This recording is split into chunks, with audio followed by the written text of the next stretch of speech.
వాళ్ళ మంచి కుటుంబం, వాళ్ళు ఏమంటారు చాలా సంస్కారంగా పెరిగినటువంటి కుటుంబం. వాడి మంత్రి కొడుకు అయితే నాకేంది, ప్రధానమంత్రి కొడుకు అయితే నాకేందని పట్టించుకోలేదు ఆమె. పట్టించుకోకపోతే మనోడు ఏడ్చి నువ్వు లేకపోతే నేను బతకలేను, నేను చచ్చిపోతా, నువ్వే కావాలి నాకు, వాళ్ళ ఇంట్లో ఏమో బయటికి పంపిద్దామని విదేశాలకు మంచి చదువు కోసం. మనోడేమో ట్రాప్ చేసి నువ్వు లేకపోతే నేను చచ్చిపోతా అని బిల్డింగ్ కింద ఇంటి కింద ఉండి ఫోటోలు గీటోలు పెట్టి బ్లాక్మెయిల్ చేసుకుంటూ చాలా రకాల ఇబ్బందులు పెట్టాడు. 18 ఏళ్ళు వచ్చిన తర్వాత నేను పెళ్లి చేసుకుంటా అన్నాడంట. మరి 18 ఏళ్ళు నాకు వచ్చినాయి కదా, ఇప్పుడు చేసుకుంటావా లేదా మీ డాడీకి చెప్పేవాళ్ళంట. మా డాడీకి తెలిసిపోయింది, ఇలాంటివి ఒప్పుకోడు మా డాడీ అని చెప్పేసి ఆయన అన్నాడు. ఆయన అన్న తర్వాత వాళ్ళ పేరెంట్స్కి చెప్పుకున్నది ఆ పాప. ఆ పేరెంట్స్కి చెప్పుకున్న తర్వాత ఎందుకమ్మా ఇంత బాధపడతావు నువ్వు అని చెప్పేసి వాళ్ళు సర్దు మనిషేటువంటి ప్రయత్నం చేస్తే మళ్ళీ ఈ పాప మైనర్ బాలిక బగ్గి వాళ్ళ ఫ్రెండ్కి ఫోన్ చేసింది. నువ్వన్నా చెప్పొచ్చు కదా అన్న బగ్గికి అని అంటే వాడు ఇంతకుముందు 6 నెలలకు ఒక అమ్మాయిని మార్చినటువంటి దాంట్లో కూడా నా దృష్టికి వస్తే మల్లారెడ్డి హాస్పిటల్కి పోయి నేను పరామర్శించిన అమ్మాయిలని నువ్వు ఎట్లా నమ్మినావు అని అంటే ఆ పిల్ల ఇంకా షాక్ అయిపోయింది. షాక్ అయిపోయి వీడి పాపన వీడు పోయినా వదిలేస్తే వీడేం చేశాడు అనుకున్నావు, తాగి తన క్లాస్మేట్ గా తనతో చదువుకోలే, వాళ్ళ కొలీగ్ ద్వారా తనకు పరిచయం అయితే ఇదంతా జరిగిన తర్వాత వాళ్ళ కొలీగ్ ఒక షాప్ ఓపెన్ చేస్తాడు. ఒక జిల్లాలో, మన తెలంగాణలో ఉన్నటువంటి జిల్లాలో షాప్ ఓపెన్ చేస్తాడు. ఆ కొలీగ్కు పిలుస్తాడు షాప్ ఓపెనింగ్కు, ఈ పాపను పిలుస్తాడు, అటు బగ్గి గారిని పిలుస్తాడు. కానీ ఈ పాప బొద్దు బగ్గి గాడు పోతాడు. పోయి ఏం చెప్తాడు అనుకున్న వాళ్ళందరికీ, ఇగో చూడరా నేను ఇలా ఎంజాయ్ చేశాను, ఎవరితోని ఈ పాపతో ఎంజాయ్ చేశానని వాళ్ళందరికీ చెప్తాడంట. వాళ్ళు పాపం మంచి వాళ్ళు కాబట్టి వాడు పచ్చి లంగబాడుగా ఉన్నాడమ్మా, నీ పరువు అంతా తీస్తున్నాడు, వాడిని నువ్వు ఎలా నమ్మా మంచి ఫ్యూచర్ ఉన్నదాని అంటే వీడు వదిలేసినట్టు కాకుండా నా పరువు ఇలా తీస్తున్నాడు ఏంటని మళ్ళీ ఆ తల్లి 19వ తారీఖు ఒక డూప్లికేట్ కంప్లైంట్ మీకు తెలిసినటువంటి పోలీస్ స్టేషన్లో నిర్మల్లో కంప్లైంట్ ఇప్పించారు. ఈ అమ్మాయికి ట్రాప్ చేసి డబ్బులు లాగేటువంటి చరిత్ర ఉంది అని ఆ అమ్మాయి యొక్క క్యారెక్టర్ మీద బురదేయడం కోసం ముందుగానే ఒక డమ్మీ కంప్లైంట్ లెటర్ ఇచ్చి పెట్టారు బ్యాక్ డేట్లో. మీకు అర్థమైందా? ఈ అమ్మాయి కేసు పెడితే కనుక ఆమెని ఈ రకంగా బదనాం చేద్దామని తెలిసిన పోలీస్ స్టేషన్లో అక్కడ ఇచ్చి పెట్టారు. ఎవరితో? అది కూడా బగ్గి ఫ్రెండ్తో ఇప్పించారు.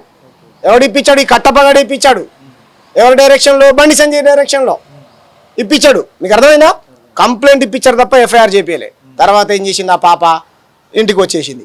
అక్కడి నుంచి పోలీసులు ప్రెజర్ నిర్మల్ నుంచి మీ మీద కంప్లైంట్ వచ్చింది, మీ పాప మీద మీరు రావాలి.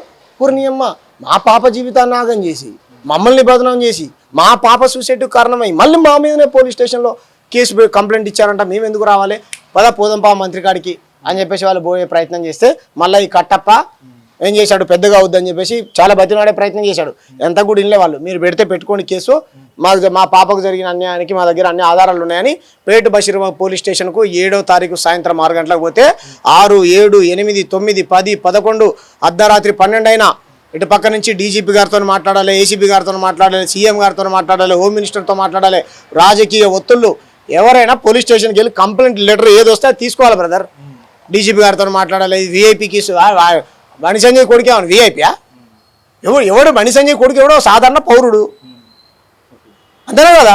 నీ కొడుకు అయితే నువ్వు బాధ్యతగా పెంచాలి, నీ కొడుకు అయితే నువ్వు బాధ్యతగా పెంచాలి.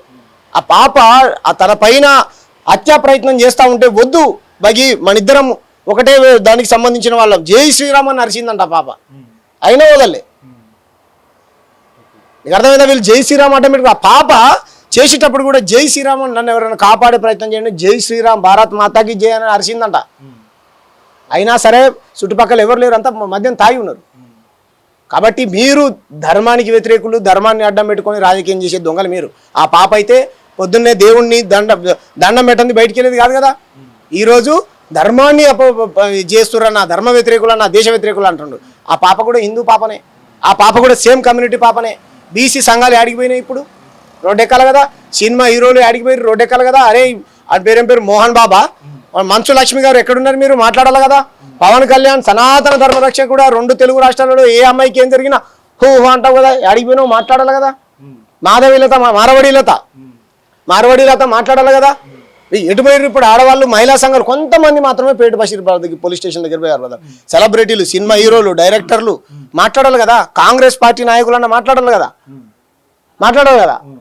కాబట్టి ఎవ్వరూ మాట్లాడట్లేరు. మాట్లాడేటువంటి వాళ్ళకేమో రకరకాల ముద్రలు వేసేటువంటి ప్రయత్నం చేస్తున్నారు. కాబట్టి ఆ కుటుంబానికి, ఆ మైనర్ బాలికకు మేము అండగా ఉన్నాం. సోషల్ యాక్టివిస్టులుగా, మేము సామాజిక ఉద్యమకారులుగా, తెలంగాణలో ఉన్నటువంటి సబ్బండ కులాల ప్రజలు మతాలకు కులాలకు అతీతంగా మేము ఆ పాపకు అండగా ఉన్నాం.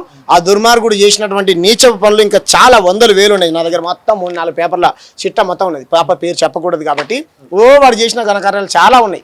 ఒక్క అమ్మాయినే కాదు, మీరు కారులో ఒక ఫోటో చూస్తున్నారు, ఒక ఫోటో ట్రోలో అది చూస్తున్నారు కదా, ఆ అమ్మాయి వేరు ఈ అమ్మాయి వేరు. అర్థమైందా? ఎంతమంది బాధితులు మీ నోటీసులోకి వచ్చారు? ఇప్పుడు కాదు బ్రదర్, నేను సింపుల్ ఒక్కటే క్వశ్చన్ చేస్తున్నాను మిమ్మల్ని. కేంద్ర మంత్రి ఒక సామాన్యుడి మీద పోలీస్ కేసు పెట్టాలంటేనే మనకు చాలా భయం వేస్తుంది. ఒక కార్పొరేటర్ మీదనో, ఒక జడ్పీటీసీ మీదనో, సర్పంచ్ మీదనో. కేంద్ర మంత్రి మీద కేసు పెట్టిందనంటే ఓకేనా, అంటే ఆ తల్లి ఇలాంటి వాళ్ళు ఇంకా రాని వాళ్ళు ఇంకెంతమంది ఉండి ఉంటారు?